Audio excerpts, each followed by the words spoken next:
Okay, so ಇದು ಒಂದು ವಿಲೇಜ್ದು map ಅಂತ ತಿಳ್ಕೊಳ್ಳೋಣ.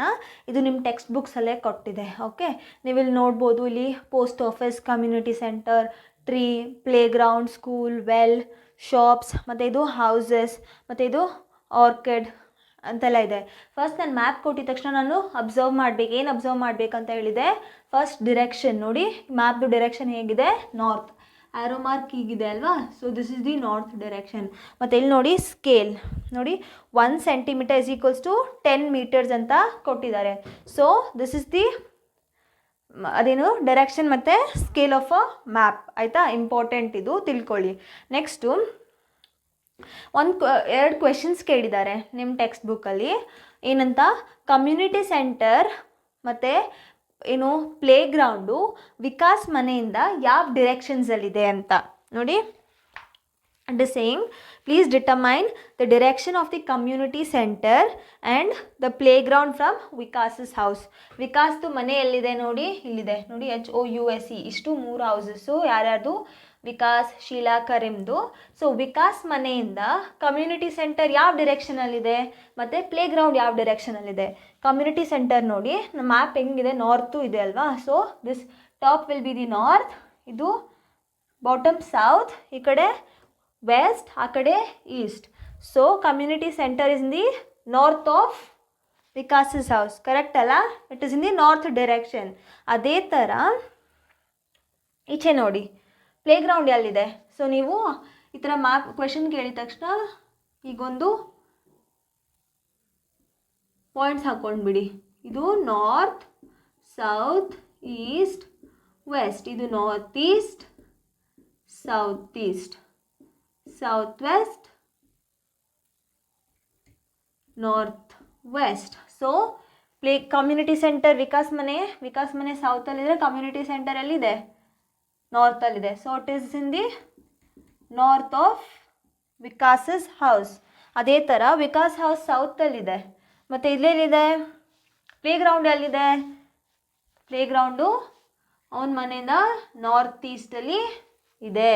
Okay, it is in the north east direction. Correct ತಾನೆ? ಈ ಥರ ಡಯಾಗ್ನಲ್ ನೋಡಿ, ಡಯಾಗ್ನಲ್ ಎಲ್ಲ ಹೋಗ್ತಾ ಇದೆ? ನಾರ್ತ್ ಈಸ್ಟ್ ಡೈರೆಕ್ಷನ್ ಅಲ್ವಾ? ನೆಕ್ಸ್ಟ್ ಇನ್ನೊಂದು ಕ್ವೆಶನ್ ಏನು ಕೇಳಿದ್ದಾರೆ ಅಂದರೆ, the direction of school from shops. ಈ ಶಾಪ್ಸಿಂದ ಸ್ಕೂಲ್ ಯಾವ ಡೈರೆಕ್ಷನಲ್ಲಿದೆ? ಶಾಪು ಈ ಸೈಡ್ ವೆಸ್ಟಲ್ಲಿದ್ದರೆ ಸ್ಕೂಲು ಈ ಸೈಡ್ ಇದೆ. So it is in the ಯಾವ ಡೈರೆಕ್ಷನು? ಈಸ್ಟ್ ಡೈರೆಕ್ಷನ್ ಅಲ್ವಾ? So school is in the East of ಯಾವುದು? ಶಾಪ್ಸ್ ಅಲ್ವಾ? ಶಾಪ್ಸ್ದು ಈಸ್ಟಲ್ಲಿರೋದು ಸ್ಕೂಲ್ಸ್. ಓಕೆ, ಅರ್ಥ ಆಯ್ತಲ್ಲ? ಸೊ ಯಾವಾಗಾದರೂ ಈ ಥರ ಇದು ಕೊಟ್ಟಿದ ತಕ್ಷಣ ಮಿಡ್ ಪಾಯಿಂಟಲ್ಲಿ ಆ ಪ್ಲೇಸ್ನ ಸಿಚುಯೇಟ್ ಮಾಡ್ಕೊಬಿಡಿ. ಇಮ್ಯಾಜಿನ್ ವಿಕಾಸ್ ಮನೆ ಇಲ್ಲಿದೆ ಅಂತ ಯಾವಾಗಲೂ ಇಮ್ಯಾಜಿನ್ ಮಾಡ್ಕೊಳ್ಳಿ. So Vikas community centre it is in the north, play ground it is in the north East. ಅದೇ ಥರ ಇವಾಗ ಸ್ಕೂಲ್ ಯಾವೆಲ್ಲಿದೆ? ಶಾಪ್ಸು ಇಲ್ಲಿ ಸ್ಕೂಲ್ ಡಿರೆಕ್ಷನ್ ಕೇಳಿದ್ದಾರೆ ಶಾಪ್ಸ್ನ ಮಿಡ್ ಪಾಯಿಂಟ್ ಮಾಡ್ಕೊಳ್ಳಿ. ಸೊ ಸ್ಕೂಲ್ ಯಾವ ಡೈರೆಕ್ಷನಲ್ಲಿದೆ? ಈಸ್ಟ್ ಡೈರೆಕ್ಷನಲ್ಲಿದೆ. ಈ ಥರ ನಾವು ಈಸಿಯಾಗಿ ಡಿಟರ್ಮೈನ್ ಮಾಡ್ಬೋದು. ಯಾವ ಕ್ವೆಶನ್ನು ಎಲ್ಲಿಂದ ಕೇಳಿದ್ದಾರೆ ಅದನ್ನ ಮಿಡ್ ಪಾಯಿಂಟ್ ಮಾಡಿಕೊಂಡು ಅಲ್ಲಿಂದ ಬೇರೆ ಯಾವ ಪ್ಲೇಸ್ನ ಕಂಡುಹಿಡ್ಕೋಬೇಕೋ ಅದನ್ನ ಈಸಿಯಾಗಿ ಬೇರೆ ಕೋರ್ಡಿನೇಟ್ಸ್ ಜೊತೆ ಅಸೋಸಿಯೇಟ್ ಮಾಡಿದ್ರೆ ನಮ್ಗೆ ಈಸಿಯಾಗಿ ಡಿರೆಕ್ಷನ್ ಸಿಗುತ್ತೆ. ಈ ಥರ ನಾವು ಡಿರೆಕ್ಷನ್ನ ಫೈಂಡ್ ಔಟ್ ಮಾಡ್ಬೋದು. Okay, this is the uses of direction in a map. ಇದೇ ಥರ ಇನ್ನೊಂದು ಕಾಂಪೊನೆಂಟ್ ಇದೆ ನಮಗೆ, ತುಂಬ ಇಂಪಾರ್ಟೆಂಟ್. ಅದು ನಾವು ಕಂಪಾಸ್ ಅಂತ ಕರಿತೀವಿ. ನೀವು ಜಾಮೆಟ್ರಿಯಲ್ಲಿ ಯೂಸ್ ಮಾಡ್ತೀವಲ್ಲ ಅದು ಕಾಂಪಸ್, ಇದು ಕಂಪಾಸ್. ನಾವು ಏನಕ್ಕೆ ಯೂಸ್ ಮಾಡ್ತೀವಿ? ಸಪೋಸ್ ಜಸ್ಟ್ ಇಮ್ಯಾಜಿನ್ ನೀವೊಂದು ಔಟಿಂಗ್ ಹೋಗಿದ್ದೀರಾ. ಓಕೆ, ಆ್ಯಂಡ್ ನೀವು ಏನು ವಾಟರ್ ರಿಫ್ಟಿಂಗ್ ಆ ಥರ ಸ್ಪೋರ್ಟ್ ಆಡೋಕ್ಕೆ ಹೋಗಿದ್ದೀರಾ. ಸೊ ಒಂದು ಮಿಡಲ್ ಆಫ್ ದಿ ಓಷನ್ ನೀವು ಲಾಸ್ಟ್ ಆಗಿಬಿಟ್ಟಿದ್ದೀರಾ. ಓಷನ್ ಮಧ್ಯೆ ನೀವು ತಪ್ಪೋಗಿದ್ದೀರಾ ಎಲ್ಲಾದ್ರೂ. ಬಟ್ ಈಗ ನಿಮಗೆ ನಾರ್ತ್ ಯಾವುದು, ಸೌತ್ ಯಾವುದು, ಲ್ಯಾಂಡ್ ಯಾವ ಕಡೆ ಏನೂ ಗೊತ್ತಾಗ್ತಾ ಇಲ್ಲ ಅಲ್ವಾ? ಆಗೇನು ಮಾಡುತ್ತೆ, ಈ ಕಾಂಪೊನೆಂಟ್ ಕಂಪಾಸ್ ಅಂತ ಏನಿದೆ ಅಲ್ವಾ, ಆ ಕಂಪಾಸು ಈ ಥರ ರೌಂಡಲ್ಲಿ ಆ್ಯರೋಸ್ ಇರುತ್ತೆ. ಯಾವಾಗಲೂ ಈ ಆ್ಯರೋ ಏನಿದೆ ರೆಡ್ ಕಲರ್ ಇರುತ್ತೆ, ಅದು ಯಾವಾಗಲೂ ನಾರ್ತ್ನ ರೆಡ್ ಕಲರ್ ಇರುತ್ತೆ, ಅದು ಯಾವಾಗಲೂ ನಾರ್ತ್ನೇ ಸ್ಪೆಸಿಫೈ ಮಾಡುತ್ತೆ ಆ ಆ್ಯರೋ. ಸೊ ಆ್ಯರೋ ಯೂಸ್ ಮಾಡಿಕೊಂಡು ಮತ್ತು ಮ್ಯಾಪ್ ಜೊತೆ ಹೆಲ್ಪ್, ಓಕೆ, ನೀವೆಲ್ಲಾದರೂ ಹೋಗುವಾಗ it's a good habit to carry a map along with you. Map ಮತ್ತು ಕಂಪಸ್ ಯಾವಾಗಲೂ ನೀವು ಆಚೆ ಹೋಗುವಾಗ ನಿಮ್ಮ ಜೊತೆ ಇದ್ದರೆ ತುಂಬ ಒಳ್ಳೆಯದು. ಈ ಥರ ಎಲ್ಲಾದರೂ ನೀವು ಲಾಸ್ಟ್ ಆದರೆ ಮಿಡ್ ಆಫ್ ದಿ ಓಷನ್ಸ್ ಅಥವಾ ಎಲ್ಲೋ ಬೇರೆ ಕಡೆ ಕಳೆದೋಗಿದಾಗ ಡೆಸರ್ಟಲ್ಲಿ ನಿಮಗೆ ಯಾವ ಸೈಡ್ ಹೋಗಬೇಕು ಅಂತ ಗೊತ್ತಾಗಿರಲ್ಲ. ಸೊ ಮ್ಯಾಪ್ನ ಯೂಸ್ ಮಾಡಿಕೊಂಡು ಈ ಕಂಪಾಸ್ದು ಡಿರೆಕ್ಷನ್ಸ್ ತಿಳ್ಕೊತಾ ಹೋದರೆ ನೀವು ನಾರ್ತ್ಗೆ ಯಾವ ಸೈಡು ಭೂಮಿ ಸಿಗುತ್ತೆ ಮತ್ತು ಯಾವ ಸೈಡ್ ಪುನಃ ಓಷನ್ ಸಿಗುತ್ತೆ ಇದನ್ನು ನಾವು ಡಿಟರ್ಮೈನ್ ಮಾಡ್ಬೋದು. ಸೊ ಈ ಕಾಂಪೊನೆಂಟ್ನ ನಾವೇನು ಕರಿತೀವಿ, ಕಂಪಾಸ್ ಅಂತ ಕರಿತೀವಿ. ಅದರಲ್ಲಿ ಯಾವಾಗ್ಲೂ ನಾರ್ತ್ ಆ್ಯರೋ ಮಾರ್ಕ್ ಆಗಿರುತ್ತೆ, ಇದು ರೆಡ್ ಕಲರಲ್ಲಿರುತ್ತೆ. ಸೊ ಕಂಪಾಸ್ನ ನೀವು ಈ ಥರ ಕೈ ಮೇಲೆ ಇಟ್ಕೊಂಡಾಗ ಅದು ನಾರ್ತ್ ಡಿರೆಕ್ಷನ್ ಯಾವ ಸೈಡ್ ಇದೆ ಅಂತ ನಮಗೆ ತೋರಿಸುತ್ತೆ. ಸೊ ಮ್ಯಾಪ್ ನಾರ್ತು ಮತ್ತು ಇದು ನಾರ್ತು ಮ್ಯಾಚ್ ಆಗಿಬಿಟ್ಟು ನಾವು ಬೇರೆ ಲೊಕೇಶನ್ನ ಫೈಂಡ್ ಮಾಡ್ಬೋದು. Okay, this is the use of compass. Okay, ಇದು ಡೈರೆಕ್ಷನ್ ಬಗ್ಗೆ ಆಗಿತ್ತು. ನೆಕ್ಸ್ಟ್ ನಾವು ಸಿಂಬಲ್ಸ್ ಬಗ್ಗೆ ನೋಡೋಣ. ಓಕೆ,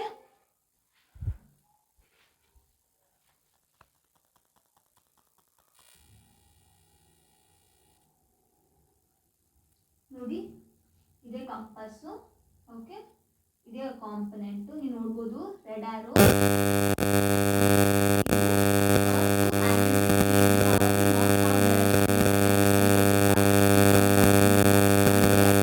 ಮಾಡಿರ್ತಾರೆ. ಸೊ ಇದು north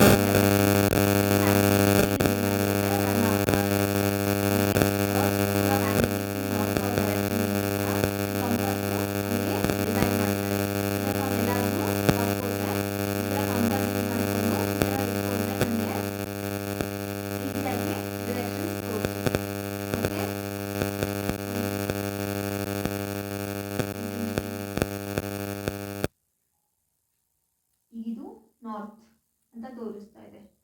using this you can determine the direction of a place. ನೋಡಿ,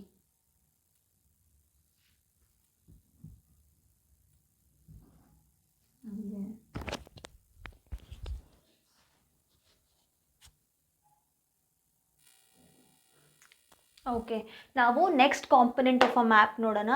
ಅದು ಸಿಂಬಲ್ಸ್ ಅಥವಾ ಕನ್ವೆನ್ಷನಲ್ ಸಿಂಬಲ್ಸ್ ಅಂತ ಕರಿತೀವಿ.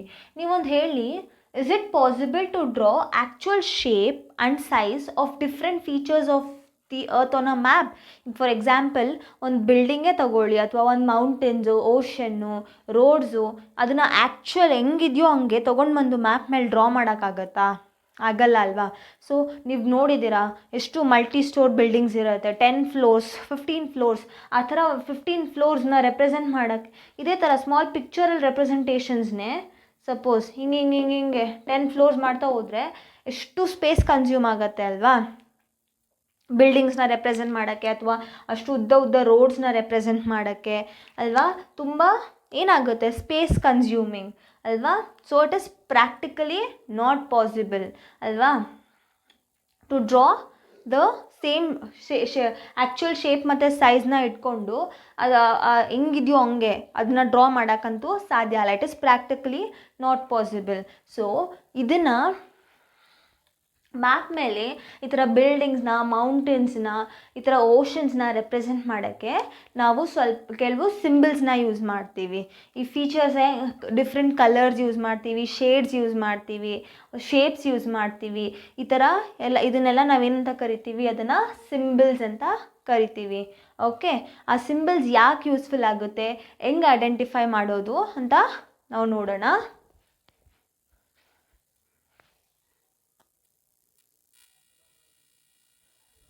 ನೋಡಿ, ಇದನ್ನು ನಾವು ಈ ಥರ ಕನ್ವೆನ್ಷನ್ ಸಿಂಬಲ್ಸ್ ನೋಡ್ಬೋದು ಮ್ಯಾಪ್ ಮೇಲೆ.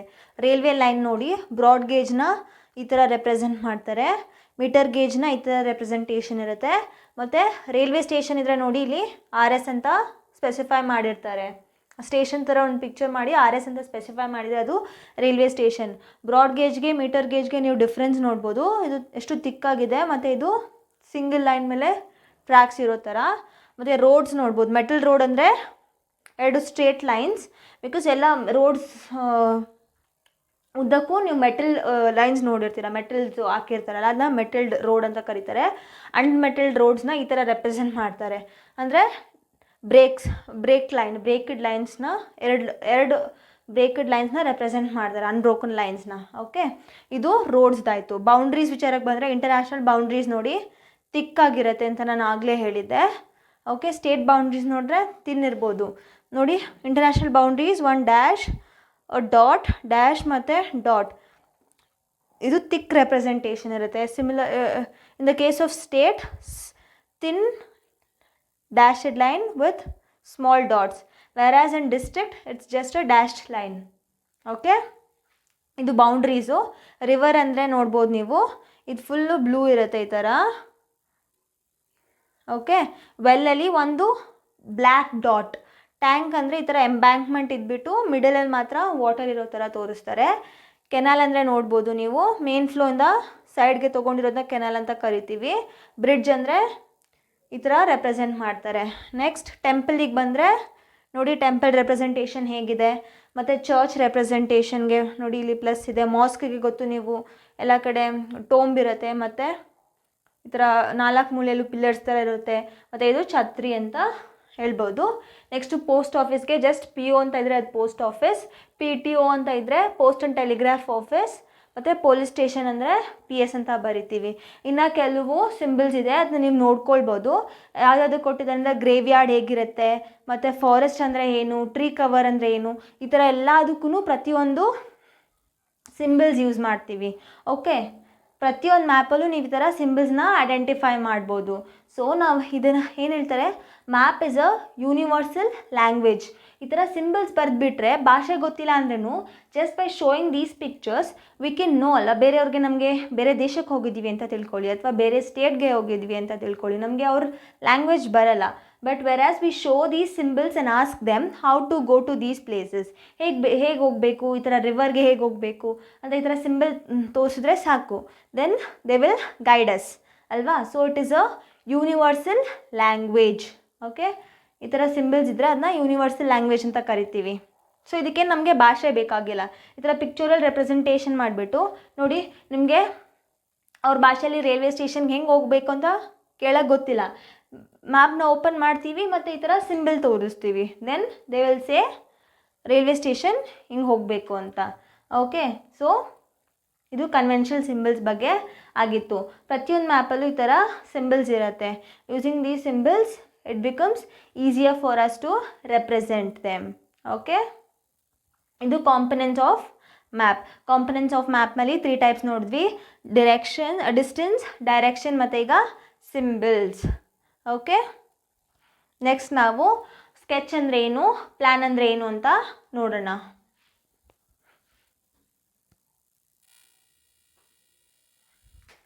ನೋಡಿ, next it is about sketch. Sketch ಅಂದರೆ ಏನು ಅಂತ. A sketch is a drawing mainly ಏನು based on memory and spot observation and not to scale. Important ಇಟ್ಕೊಳ್ಳಿ, ಇದು ಬೇಸ್ಡ್ ಆನ್ ಮೆಮರಿ ಮತ್ತು ಸ್ಪಾಟ್ ಅಬ್ಸರ್ವೇಷನ್. ಇದಕ್ಕೆ ಯಾವ ಥರ ಸ್ಕೇಲ್ಸು ನಾವು ಯೂಸ್ ಮಾಡಲ್ಲ. ಇದು ಒಂದು ರಫ್ ಡ್ರಾಯಿಂಗ್ ಅಂತ ಹೇಳ್ಬೋದು, rough drawing of a place. Suppose ಇದೊಂದು ಎಕ್ಸಾಂಪಲ್ ತೊಗೊಳ್ಳಿ, ನೀವು ನಿಮ್ಮ ಫ್ರೆಂಡ್ನ ನಿಮ್ಮ ಬರ್ಡೇ ಪಾರ್ಟಿಗೆ ಇನ್ವೈಟ್ ಮಾಡ್ತೀರಾ. Okay, then they will come to a place. ಈಗ ಸಪೋಸ್ ಒಂದು ಮಾಲ್ ಹತ್ರ ಬಂದಿದ್ದಾರೆ ಅಂತ ತಿಳ್ಕೊಳ್ಳೋಣ, ಇದೊಂದು ಮಾಲ್. ಓಕೆ, ನಿಮಗೆ ಈ ಮಾಲ್ ಎಲ್ಲಿದೆ ಅಂತ ಗೊತ್ತು. ಈಗ ನೀವು ನಿಮ್ಮ ಫ್ರೆಂಡ್ನ ನಿಮ್ಮ ಮನೆಗೆ ಗೈಡ್ ಮಾಡಬೇಕು. ಸೊ ಆಗೇನು ಹೇಳ್ತೀರಾ, ಈ ಮಾಲ್ ಹತ್ರ ಬನ್ನಿ ಮತ್ತು ಆ ಕಡೆಯಿಂದ ಲೆಫ್ಟ್ ತಗೊಳ್ಳಿ ಅಂತ ಹೇಳ್ತೀರಾ. ಆಮೇಲೆ ಪುನಃ ಲೆಫ್ಟ್ ತಗೊಂಡು 1 ಕಿಲೋಮೀಟರ್ ಟ್ರಾವೆಲ್ ಮಾಡಿ ಮತ್ತು ಅಲ್ಲಿಂದ ಪುನಃ ಲೆಫ್ಟ್ ತಗೊಳ್ಳಿ ಅಂತ ಹೇಳ್ತೀರಾ. ಲೆಫ್ಟ್ ತಗೊಂಡು ಇನ್ನು ಸ್ವಲ್ಪ ರೈಟ್ ಪುನಃ ಲೆಫ್ಟ್ ತಗೊಂಡ್ರೆ ನಿಮ್ಮ ಮನೆ ಬಂತು. ಓಕೆ, ಸೊ ಈಗೇನು ಇದೊಂದು ರಫ್ ಡ್ರಾಯಿಂಗ್ ನಿಮ್ಮ ಫ್ರೆಂಡ್ಗೆ ನಿಮ್ಮ ಮನೆ ಅಡ್ರೆಸ್ ಹೇಳೋಕ್ಕೆ. Okay, this is what it is called sketch. ಇದಕ್ಕೆ ನೀವೇನಾದರೂ ಸ್ಕೇಲ್ ಯೂಸ್ ಮಾಡಿದ್ರಾ, ಈಗ 5 centimetres is equals to 1 kilometre. ಈ ಥರ ಏನಾದರೂ ಡ್ರಾಯಿಂಗ್ಸ್ ಇದೆಯಾ? ಇಲ್ಲ. ಸುಮ್ಮನೆ ಈ ಥರ ನಿಮ್ಮ ಫ್ರೆಂಡ್ನ ಗೈಡ್ ಮಾಡಿದ್ವಿ. ಅಥವಾ ಇನ್ವೈಟ್ ಮಾಡುವಾಗಲೇ ನೀವು ಹೇಳಿರ್ತೀರ, ಈ ಮಾಲ್ ಹತ್ರ ಬಾ, ಈ ಥರ ಮಾಲ್ ಒಂದಿದೆ, ಓಕೆ, ಅಲ್ಲಿಂದ ಸ್ಟ್ರೇಟ್ ಹೋಗು, ಸೊ 1 ಕಿಲೋಮೀಟರ್ ಸ್ಟ್ರೇಟ್ ಹೋಗು, ಮತ್ತು ಅಲ್ಲಿಂದ ಏನು ಮಾಡು, ನಾರ್ತ್ ಡೈರೆಕ್ಷನಲ್ಲಿ ಹೋಗು, ಮತ್ತು ಅಲ್ಲಿಂದ ರೈಟ್ ಹೋಗು, ನಮ್ಮ ಮನೆ ಇದೆ ಅಂತ. ಸೊ ನೀವೀಗ ಏನಾದರೂ ಸ್ಕೇಲ್ ಯೂಸ್ ಮಾಡಿದ್ದೀರಾ ಅಲ್ವಾ? ಇಲ್ಲ ತಾನೇ, ಜಸ್ಟ್ ಹೇಳಿದ್ದೀರಾ ಇಷ್ಟಿಷ್ಟು ಡಿಸ್ಟೆನ್ಸ್ ಟ್ರಾವೆಲ್ ಮಾಡು, ನಮ್ಮ ಮನೆ ಸಿಗತ್ತೆ ಅಂತ. So sketch is a drawing mainly based on memory ಮತ್ತು ಸ್ಪಾಟ್ ಅಬ್ಸರ್ವೇಷನ್. ಇದು ನಿಮಗೆ ಹೆಂಗೆ ಈಸಿಯಾಗೆ ಮಾಲ್ ಹತ್ರದಿಂದ ನಿಮ್ಮ ಮನೆಗೆ ಬರೋಕ್ಕೆ ಹೇಳೋದು ಹೆಂಗೆ ಎಷ್ಟು ಈಸಿ ಆಯಿತಲ್ಲ, because it's restored in your memory. ನೀವು ದಿನ ಆ ಪ್ಲೇಸಲ್ಲಿ ಟ್ರಾವೆಲ್ ಮಾಡೋದ್ರಿಂದ ಅದು ಈಸಿಯಾಗಿ ನಿಮ್ಮ ಮೆಮೊರಿಯಲ್ಲಿ ರಿಜಿಸ್ಟರ್ ಆಗಿರುತ್ತೆ, ಓಕೆ. ಮತ್ತು ನಿಮಗೆ ಈ ಸ್ಪಾಟ್ಸ್ ಕ್ಲಿಯರಾಗಿ ಗೊತ್ತು. ಸೊ ಇದನ್ನು, ಅಥವಾ ಒಂದು ಪೊಲೀಸು ಒಂದು ಕ್ರೈಮ್ ಸೀನ್ಗೆ ಹೋಗಿರ್ತಾರೆ ಅಂತ ತಿಳ್ಕೊಳ್ಳೋಣ, ಅವ್ರು ಇನ್ವೆಸ್ಟಿಗೇಷನ್ ಮಾಡುವಾಗ ಸ್ಪಾಟ್ ಅಬ್ಸರ್ವೇಷನ್ ಮಾಡ್ತಾರೆ, ಯಾವ್ಯಾವ ಸ್ಪಾಟಲ್ಲಿ ಏನೇನು ಬಿದ್ದಿತ್ತು ಇದನ್ನೆಲ್ಲ ಅವರು ಹೈಯರ್ ಅಥಾರಿಟೀಸ್ಗೆ ಇನ್ಫಾರ್ಮ್ ಮಾಡಬೇಕು. ಸೊ ಅವ್ರು ಏನು ಮಾಡ್ತಾರೆ, ರಫಾಗಿ ಈ ಥರ ಇಲ್ಲೊಂದು ಟೇಬಲ್ ಇತ್ತು, ಆ ಕಡೆ ಒಂದು ಸ್ಟೂಲ್ ಬಿದ್ದಿತ್ತು, ಈ ಥರ ಏನು ಮಾಡ್ತಾರೆ, ರಫಾಗಿ ಸ್ಕೆಚ್ ಬಿಡಿಸ್ತಾರೆ ಅಥವಾ ಡ್ರಾಯಿಂಗ್ ಮಾಡ್ತಾರೆ. ಇದನ್ನು ನಾವು ಸ್ಕೆಚ್ ಅಂತ ಕರಿತೀವಿ. ನೆಕ್ಸ್ಟು ಪ್ಲ್ಯಾನ್ ಅಂದರೆ ಏನು ಅಂತ ನೋಡೋಣ.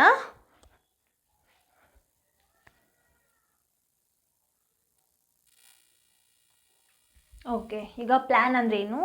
It says a plan is a drawing of a small area on a large scale.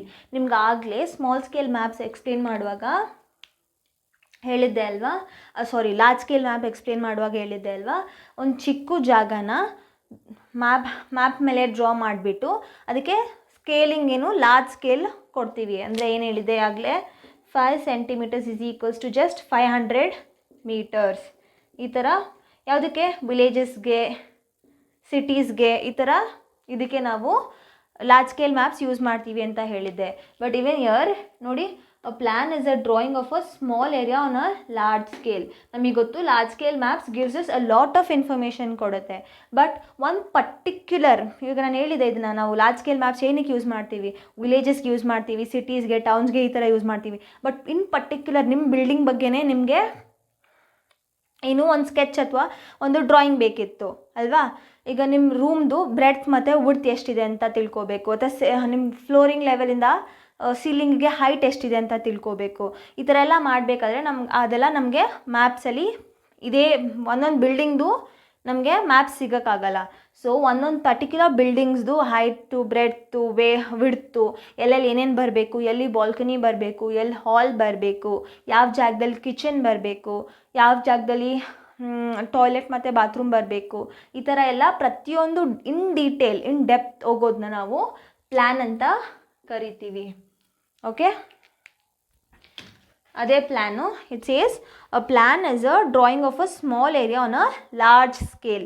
Just ಏನಂತ ಹೇಳ್ಬೋದು, ಅ ಪಿಕ್ಚೋರಲ್ ರೆಪ್ರೆಸೆಂಟೇಷನ್ ಆಫ್ ಯೋರ್ ಬಿಲ್ಡಿಂಗ್ ಅಥವಾ ಯೋರ್ ಹೌಸಲ್ಲಿ ಈ ಹಾಲ್ ಇಲ್ಲಿದೆ ಮತ್ತು ಕಿಚನ್ ಇಲ್ಲಿದೆ, ಇದು ಕಿಚನ್ಗೆ ವಾಲ್ ಟು ವಾಲ್ ವಿಡ್ತ್ ಎಷ್ಟು ಮತ್ತು ಹೈಟ್ ಎಷ್ಟು, ಇದನ್ನೆಲ್ಲ ರೆಪ್ರೆಸೆಂಟ್ ಮಾಡೋದು ನಾವು ಪ್ಲ್ಯಾನ್ ಅಂತ ಕರಿತೀವಿ, okay. So this was about maps, okay. ನೋಡಿ, ನಿಮಗಿನ್ನ ಅರ್ಥ ಆಗಲಿಲ್ಲ ಅಂದರೆ, ಫಾರ್ ಎಕ್ಸಾಂಪಲ್ ಇದು ಒಂದು ಡ್ರಾಯಿಂಗ್ ಅಂತ ತಿಳ್ಕೊಳ್ಳಿ.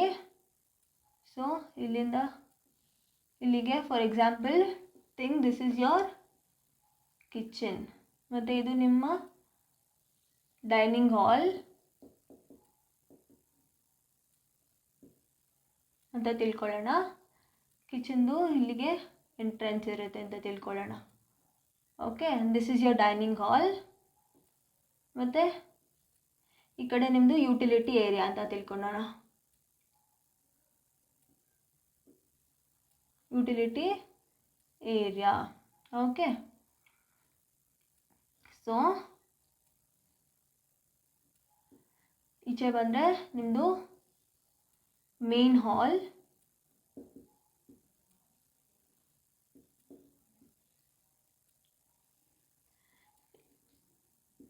ಒಂದು ರೂಮ್, ಇಲ್ಲಿ ಒಂದು ರೂಮ್, ಮತ್ತು ಇಲ್ಲಿ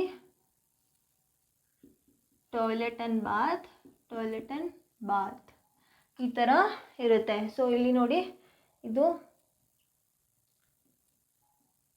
10 ಮೀಟರ್ಸ್ ಕೊಟ್ಕೊಳ್ಳೋಣ. ಇದು ಬಿಡ್ತಾಯಿತ್ತು. Length 20 metres ಕೊಟ್ಕೊಳ್ಳೋಣ. ಇದು 8 ಮೀಟರ್ಸ್. ಇದು ಒಂದು 10 ಮೀಟರ್ಸ್. ಇದು ಸೇಮ್ 10 ಆ್ಯಂಡ್ ಇದು 8 ಈ ಥರ. ಇದು ಒಂದು 5 ಮೀಟರ್ಸ್. ಇದೊಂದು 6 ಮೀಟರ್ಸ್. ಕಾಣಿಸ್ತಿದೆ ಅಲ್ವಾ? ಸೊ ಇದು ನಿಮ್ಮ ಕಿಚನ್ ಆಯಿತು, ಇದು ಡೈನಿಂಗ್ ಹಾಲ್, ಇದು ಯುಟಿಲಿಟಿ ಏರಿಯಾ, ಇದು ಮೇನ್ ಹಾಲ್, ಇದು ನಿಮ್ಮದು ಒಂದು ರೂಮು, ಇದು second room. Okay, so it is a plan of 2 bedroom house ಅಂತ ತಿಳ್ಕೊಳ್ಳೋಣ. ಸೊ ಕಿಚನ್ ಎಷ್ಟಿದೆ? ವಿಡ್ತು 5 ಮೀಟರ್ಸ್ ಇದೆ, ಲೆಂತು 6 ಮೀಟರ್ಸ್ ಇದೆ. ಮೇನ್ ಹಾಲ್ಗೆ ಲೆಂತು 20 ಮೀಟರ್ಸ್ ಇದೆ, ವಿಡ್ತು 10 ಮೀಟರ್ಸ್ ಇದೆ. ಇದು ಈ ಥರ ಪ್ರತಿಯೊಂದು ರೂಮ್ಸು ಮತ್ತು ಹಾಲು, ಡೈನಿಂಗ್ ಹಾಲು ಪ್ರತಿಯೊಂದ್ರದ್ದು ಸ್ಕೇಲ್ ನೋಡಿ, ಅವನ ಲಾರ್ಜ್ ಸ್ಕೇಲ್, ಕರೆಕ್ಟಾ? ಬರೀ ನಿಮ್ಮ ಹೌಸ್ದು ರೆಪ್ರೆಸೆಂಟೇಷನ್. ಈ ಥರ ಮಾಡೋದನ್ನ ನಾವೇನಂತ ಕರಿತೀವಿ? ಪ್ಲ್ಯಾನ್ ಅಂತ ಕರಿತೀವಿ. ಇದು ಯೂಶಲಿ ನೀವು ಎಲ್ಲಿ ನೋಡ್ಬೋದು? ಆರ್ಕಿಟೆಕ್ಟ್ಸ್ ಈ ಥರ ಪ್ಲ್ಯಾನ್ಸ್ ಮಾಡ್ತಾರೆ. Okay, so this was about maps. So ಇಲ್ಲಿಗೆ ನಮ್ಮದು ಚಾಪ್ಟರ್ ಮುಗೀತು. ಸೊ ಮ್ಯಾಪ್ಸಲ್ಲಿ ನಾವು ಏನೇನು ನೋಡಿದ್ವಿ ಅಂತ ಒಂದು ಸಲ ರಿವೈಸ್ ಮಾಡ್ತಾ ಬರೋಣ. ಡಿಫ್ರೆನ್ಸ್ ಬಿಟ್ವೀನ್ ಗ್ಲೋಬ್ ಮತ್ತು ಮ್ಯಾಪ್ಸ್ ಮಾಡಿದ್ವಿ. ಯಾಕೆ ನಾವು ಮ್ಯಾಪ್ಸು ಗ್ಲೋಬ್ಸ್ಗಿಂತ ಯೂಸ್ಫುಲ್ ಅಂತ ನೋಡಿದ್ವಿ. ಮತ್ತು ಕಾಂಪೊನೆಂಟ್ಸ್ ಆಫ್ ಮ್ಯಾಪ್ಸ್ ನೋಡಿದ್ವಿ, ಟೈಪ್ಸ್ ಆಫ್ ಮ್ಯಾಪ್ಸ್ ನೋಡಿದ್ವಿ, ಮತ್ತು ಸ್ಕೆಚ್ ಅಂದರೆ ಏನು, ಪ್ಲ್ಯಾನ್ ಅಂದರೆ ಏನು ಅಂತ ನೋಡಿದ್ವಿ ಅಲ್ವಾ? So this was about maps. Okay, ಇಲ್ಲಿಗೆ ನಮ್ಮ ಚಾಪ್ಟರ್ ಎಂಡ್ ಆಯಿತು. Thank you.